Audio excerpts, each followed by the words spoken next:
Hey folks, welcome to my full review of the Clifton 7.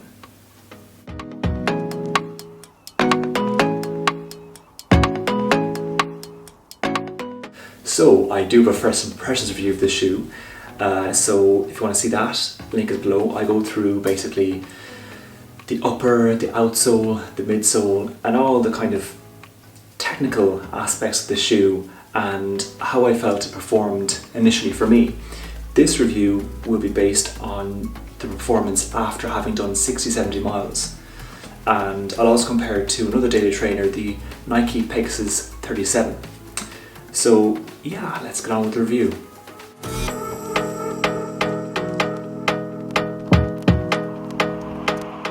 So the Clifton 7 is a daily trainer, meaning that it's supposed to be used as a workhorse to get those daily miles in.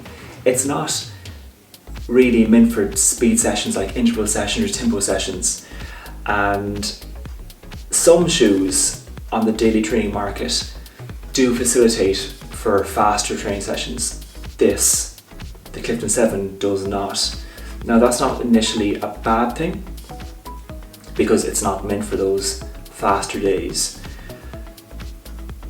but, and as you'll see when I compare it to the Pegasus 37, it does fall down a bit, just because I feel personally, having done 60-70 miles in this shoe, that it cannot withstand the faster training sessions. Now that might not be everyone's opinion on the shoe, but that's mine. But overall, I feel that this shoe, as I have said in the first impressions review, is a great daily trainer. It's worth the price, being €140, and I feel that it's definitely a step up for Hoka and the Clifton range. So yeah, overall I'm very happy with this shoe, but I do feel that it could make a few improvements on that.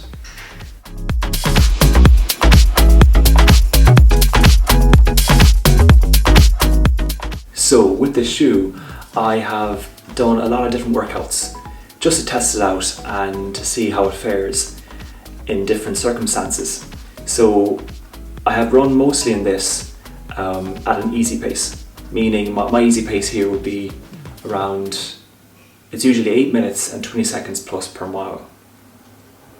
And these will form part of my daily running sessions when I'm not doing any speed workouts.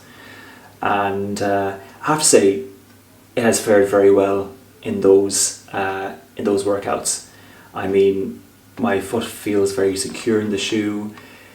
You know, I feel that it gives just about enough energy return for you to keep going, and it definitely is a very plushy shoe. So, you know, when you're running, you feel like basically you're running on clouds in a way, which is great, but some runners don't like that. Some runners like very minimalist shoes, and I usually go for minimalist shoes, but I have to say, with this shoe, I don't mind the plushiness. I think it's good for my foot or my feet, as in after the run they feel perfectly fine, and you know, that's a great thing because, you know, it doesn't mean that you have to recover more than you would necessarily need to if you were running with a more minimalist shoe. Now, going on to the speed sessions in the shoe. So I've done speed sessions in the shoe, and I have to say that that's where it really falls down. And as I said earlier, this shoe isn't meant for speed sessions, but I said I'd try it out anyway. And I feel that even though this is a lighter shoe than one would expect, with all the plushiness and all the EVA foam built around it here, that, you know, it expects to be heavier, but it isn't, it's lighter, which is great. But I just don't feel it has the same energy return and kickback that you would find on shoes such as, you know, the Nike Pegasus Turbo 2. Now I know that's in a different category of shoes, and that shoe is meant for speed sessions, which is fair. But what I'm trying to say here is that it doesn't fare well when going quickly. You can go quickly in the shoe, but it just falls a bit flat for me. And I could hit faster speeds more easily in other shoes. But again, it's not meant for that. But I just wanted to say it because I felt it's important to go through all aspects of the shoe, and especially when, if you are training for races, you will put in speed workouts and slower workouts and long distance workouts. Now I've tried this out as well in the long distance runs, and yeah, it's very, very good. I mean, it definitely supports your foot, and it gives you great, I suppose, it gives you a good feeling after you run, if that makes any sense. Especially with those longer workouts being, anywhere between 13 and 20 miles. Your foot doesn't feel battered or damaged afterwards, and it would normally, especially in other shoes that I've used. And that's a great thing. So it definitely can withstand those longer runs, and it's very durable thanks to this EVA foam, because there's a lot of it here. So yeah, overall it fares well in shorter, kind of slower runs and longer runs, but with the speed workouts, not really. So that's it with my overall views on the performance. Now let's compare this to another daily trainer, the Nike Pegasus 37.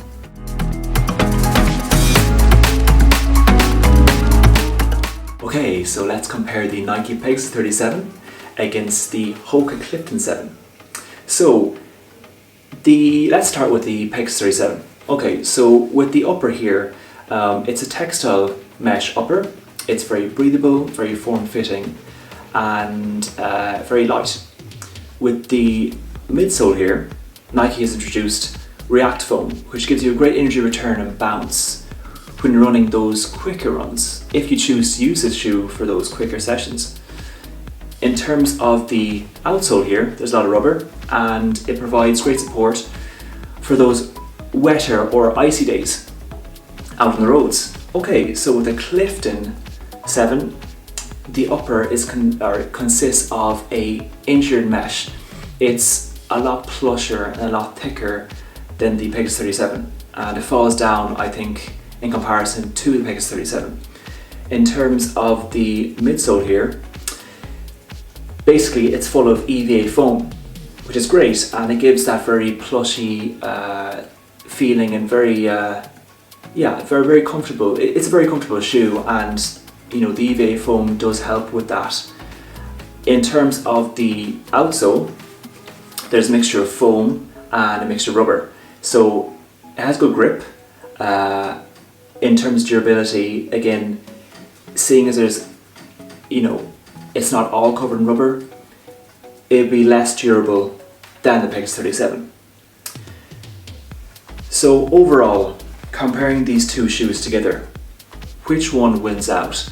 So again, this is very subjective. For me, I feel that even though the Clifton 7 is a great shoe, and I love it for those daily, slower runs, I do feel the Peg 37 does win in most categories here.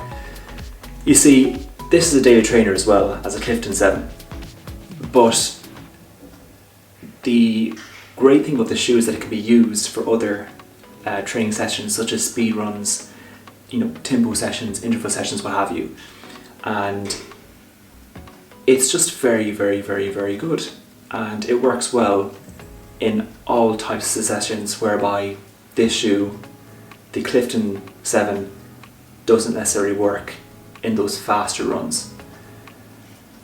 But overall, they're both very good shoes, and I can't say much against either.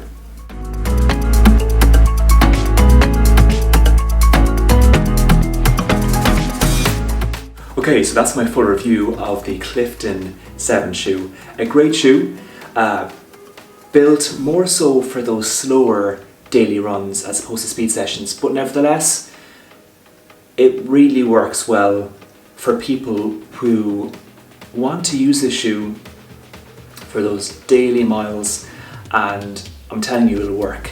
So I recommend this shoe to anyone who just wants to go out there every day, every few days, and just put in the miles.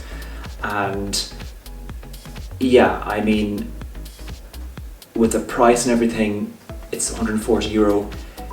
You may find better shoes on the market, because that is an expensive price for a daily trainer. But nevertheless, Clifton have really come strong with this, with this edition of the Clifton lineup, and I feel that they can keep improving, but they've reached a very high level here. So thanks guys for tuning in, and I will be speaking to you very soon.